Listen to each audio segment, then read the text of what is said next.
Well, first of all, Chad, what we're going to expect this weekend is kind of hard to put my finger on because I know we have a tendency to be a little bit crazy on our podcasts.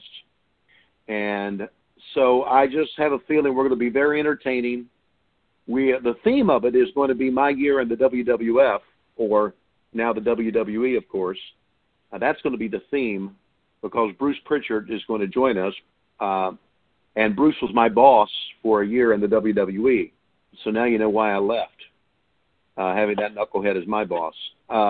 So that's going to be the theme of it, but we've got some crazy things planned. Conrad Thompson, who's the brains behind all this, he and I are going to get together before we go down and talk about what we have planned. He's got some props.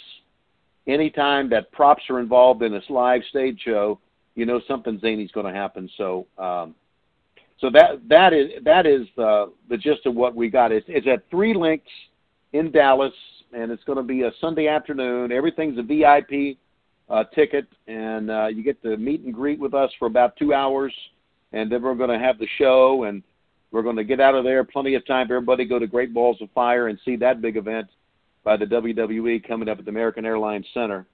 So it's going to be just a great day of connecting with fans. And this is one of the reasons I'm looking forward to going out, Chad, out and going out live, is because I've really enjoyed connecting with the fans. I went to WrestleCon. I've gone to a couple other events. I went to Legends of the Ring recently, and I guess that's where I met John. Or maybe it was WrestleCon. I don't know. I'm old. My days are running together here. I've been going around meeting with people, and I'm really enjoying that. I really am. So when Conrad contacted me, guys, and said, do you want to do a podcast? I've got an idea for it. I said, you know what? I really don't. I think my days in wrestling are over. I don't think anybody wants to hear what I've got to say. And I was wrong. So it's been great, and that's why I'm back in it. I think that's one of those instances where when you are proved wrong, it's not a bad reason because, yeah, the response right out of the gate was unbelievable, and it's very cool to see because when you left professional wrestling a little bit after 2001, after everybody doesn't, recall, after WCW, there was a very brief professional wrestling company that was trying to get off the ground, and I'm sure John will get to in a little bit. But the fact that you left and the way wrestling is now, it's a lot different than it was in 2001, and there is a lot more fan interaction. Does that kind of surprise you to see where we've come in 15 years that, was still a little bit more guarded in terms of fan access, and now you got your pick of the litter, whether it's a podcast, a convention, or a meet and greet? Yeah, and Chad, that's all a part of how media's changed, too, in the 15 years because television's not the same. The way we watch television, the way we communicate is obviously not the same because of technology and because of all the things that are available to us. So, yeah, things have changed a great deal as far as wrestling is concerned. I was, there was a long time that I didn't want to do anything because when I first started in the business with the Crockett's, Jimmy Crockett told me, he said, you need to respect the business. And so I tried to, and I tried not to divulge any secrets. But then the more I looked online, the more I looked on YouTube, the more podcasts I listened to, the more people I talked to, I thought, well, heck, everything's out in the open now. So why not give it a shot? And I like to feel that I'm very honest about everything that I say that happened. But I also like to be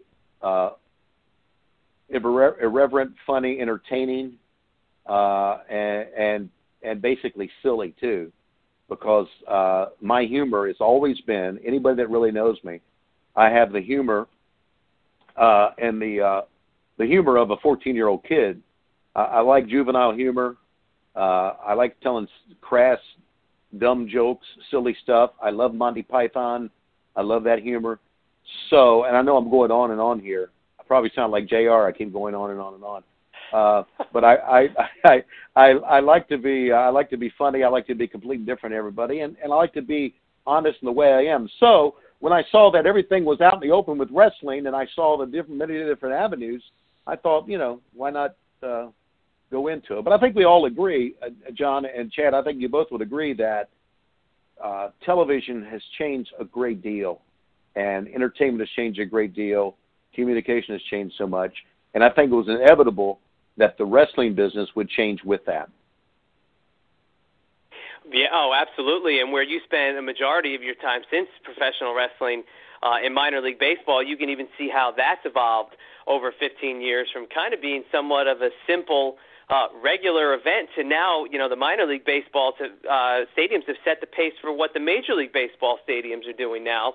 And that is a little bit of a parallel to wrestling because a lot of things going on in the WWE kind of mimic what's going on the independent scene, but that's a completely different story for a different day. But if we look at the podcast per se and what you guys do when you single out an event and you kind of give your own personal take on it and things that may have gone on, in the back or in front of the camera or what. Now, is that what really drew you to doing it, was being more situational rather than something, maybe kind of like this where it's more cut and dry and just a question, answer kind of podcast? I think, being situational is what drew me to it because I have a lot of memories, and a lot of those memories that I have are really buried deep. And now that we're going back and doing one event at a time or doing one subject at a time, and I go back on the network, the WWE network, and watch that event, it brings back memories of some of the things that happened. What everybody wants to hear from me is what happened behind the scenes and some of the great stories that happened, like when Barry Windham got me drunk, or the escapades with Klondike Bill and me traveling with him. They want to hear those stories because, that's the behind-the-scenes, pulling back the curtain stuff that people want to hear. And I have a lot of things that happened in my life in wrestling that people did not see. And a lot of the stuff that happened in the backstage area or away from the ring in wrestling is who I really was. I really wasn't the person that you saw on TV, with the exception of I was a very big wrestling fan. I loved the sport, despite what, for some reason, got out there years ago that I hated the sport. I really loved the sport, and that was a driving force behind this as well. I wanted to go back and tell my story of my love for wrestling back before I got into wrestling, to let people know what really I was all about. And that was one of the main reasons to do it as well.